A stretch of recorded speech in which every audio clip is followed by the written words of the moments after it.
Le but de cette vidéo est de faire le bilan de tout ce que vous avez besoin de savoir à la sortie du collège concernant les besoins énergétiques des végétaux. Alors que ce soit leur place dans l'écosystème, donc le rapport d'énergie à l'écosystème, que ce soit la manière dont ils obtiennent l'énergie dont ils ont besoin et la manière dont ils transforment cette énergie. Alors prenons les connaissances que vous aviez au début du collège, que vous avez acquises à la fin de la sixième, à savoir que les végétaux transforment l'énergie qu'ils reçoivent du soleil en leur propre matière grâce à du dioxyde de carbone. Concrètement, un phénomène qu'on appelle la photosynthèse va utiliser le dioxyde de carbone qui se trouve dans l'air, va utiliser l'eau qui se trouve dans le sol et l'énergie lumineuse pour permettre de fabriquer de la matière organique. Cette matière organique va rentrer dans les écosystèmes puisqu'elle va être à l'origine de ce qui va permettre aux autres êtres vivants de fabriquer leur propre matière organique. Concrètement, les végétaux sont à la base de ce que l'on appelle les écosystèmes. Les végétaux fabriquent leur matière organique en premier, on les appelle donc les producteurs primaires, et les autres êtres vivants qui consomment ces végétaux vont donc la produire après qu'elle ait été produite. Ce sont ce qu'on appelle les producteurs secondaires. Donc dans un écosystème, on a les producteurs primaires qui, dans la très grande majorité des cas, sont des végétaux, qui vont apporter la matière organique sous forme de CO2 au départ, d'eau et d'énergie lumineuse.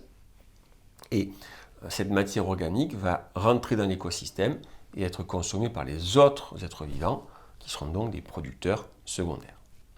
Donc je résume, le végétal va utiliser le dioxyde de carbone, va utiliser l'eau, également des éléments minéraux, mais pas forcément pour fabriquer cette matière directement. L'énergie provient du soleil et ceci va fabriquer de la matière organique. Cette matière organique va être consommée par les phytophages. Les phytophages vont être consommés par les zoophages ou les omnivores. Les deux, phytophages et zoophages, vont fabriquer leur propre matière organique qui sera décomposée par les décomposeurs pour redonner des éléments minéraux et du dioxyde de carbone. Comment les végétaux obtiennent-ils ce dioxyde de carbone? Eh bien, la majeure partie de la fabrication de la matière organique se fait au niveau des feuilles. Le dioxyde de carbone se trouve dans l'air, il rentre à l'intérieur des feuilles par un organe spécialisé qu'on appelle le stomate.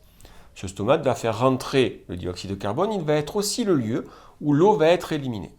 Ces cellules vont utiliser le dioxyde de carbone et l'eau pour fabriquer, à l'aide de l'énergie lumineuse, la matière organique qui aura pour formule de base C6H12O6, donc l'intégration du carbone, de l'hydrogène et de l'oxygène. Ce phénomène s'appelle la photosynthèse. On retrouve cette photosynthèse chez tous les végétaux. C'est donc un argument en faveur de la théorie de l'évolution puisqu'il possède ce caractère en commun. Alors maintenant que nous avons vu le principe de cette photosynthèse, eh bien, deux questions. D'où vient l'eau? Comment arrive-t-elle aux feuilles? Et comment se fait-il que cette matière organique fabriquée au niveau des feuilles est utilisée par tous les autres organes, les tiges, les troncs, les fruits, les racines? L'eau est captée au niveau des racines par les poils absorbants, qui sont des petites cellules à parois très fines qui vont favoriser cet échange. Mais un élément qui favorise encore plus l'échange entre l'eau et les végétaux, c'est une relation de symbiose qu'établissent la plupart des végétaux avec un autre être vivant, un champignon. C'est ce qu'on appelle la mycorhisation. Cette relation est à double sens. Le champignon apporte de l'eau au végétal et des sels minéraux en augmentant sa capacité à occuper l'espace. Et en retour, le champignon, lui, va recevoir de la matière organique qui a été fabriquée par le végétal. Une fois que cette eau et ces éléments minéraux sont passés dans le végétal, ils vont être transportés vers tous les organes par un type de vaisseau de transport qu'on appelle le xylème, qui a pour fonction de transporter la sève brute, c'est-à-dire un liquide qui a récupéré uniquement des éléments minéraux. Cette sève brute remonte vers le haut sous l'effet de deux forces. Tout d'abord, la poussée racinaire. L'eau va rentrer dans les racines et elle est attirée vers le haut par la transpiration. En effet, les végétaux perdent de l'eau au niveau des stomates, dont on a parlé un petit peu plus tôt, et cette perte d'eau, va attirer l'eau qui est en bas du végétal et aider à sa remontée. Alors cet échange au niveau des stomates va toujours être contrôlé car sinon le végétal perdrait trop d'eau. Une fois que l'eau arrive au niveau des cellules, elle est utilisée. Une fois que les cellules ont fabriqué la matière organique, elle va se mélanger à cette eau pour fabriquer la sève élaborée. Et c'est cette sève élaborée qui va être transportée vers tous les organes du végétal grâce à un autre type de vaisseau qu'on va retrouver chez le végétal qu'on appelle le phloème. On a donc chez les végétaux deux circulations. La circulation de la sève brute qui amène l'eau et les éléments minéraux du sol vers les organes. La sève élaborée, elle, va circuler dans d'autres vaisseaux, le phloème, pour amener donc les matières organiques, l'eau et les éléments minéraux à tous les autres organes qui en ont besoin. Une idée répandue, mais fausse, consiste à dire que les végétaux respirent à l'envers, à savoir qu'ils vont rejeter du dioxygène et absorber du dioxyde de carbone.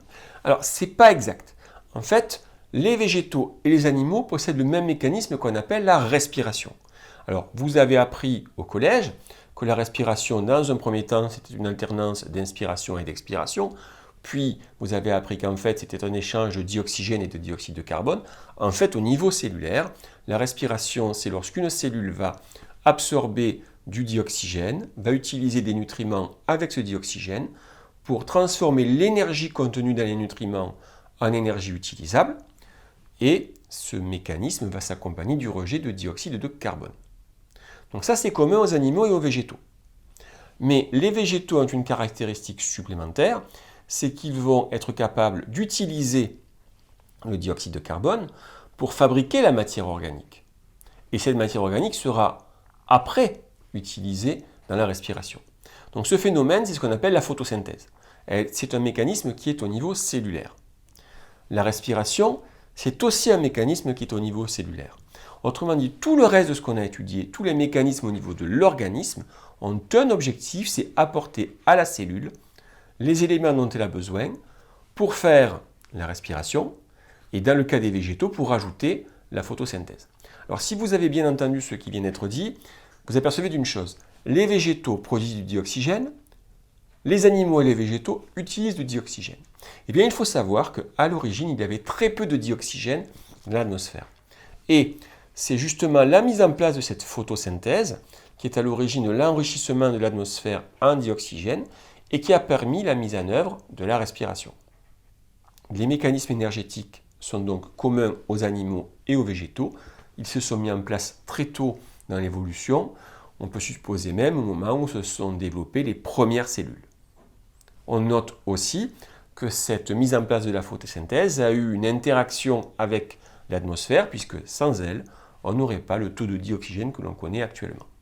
Voilà tous les éléments que vous devez avoir en tête en sortant du collège concernant l'énergie et les végétaux.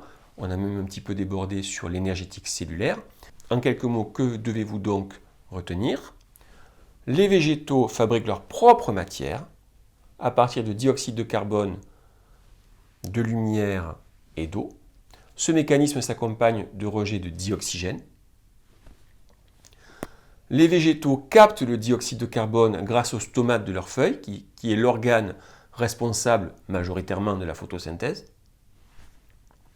Cette matière organique est transportée par les vaisseaux du phloème vers tous les autres organes, dans ce qu'on appelle la sève élaborée. L'eau et les éléments minéraux sont transportés à partir des racines, qui grâce à la symbiose avec les champignons, qu'on appelle la mycorhization, va permettre d'apporter donc tout ce dont il a besoin au végétal. Ce végétal va le transporter par l'intermédiaire d'un type de vaisseau spécialisé, le xylème, dans une solution qu'on appelle la sève brute. L'étude de tous ces phénomènes renforce l'idée d'une origine commune des êtres vivants, y compris au niveau de caractéristiques cellulaires, voire chimiques.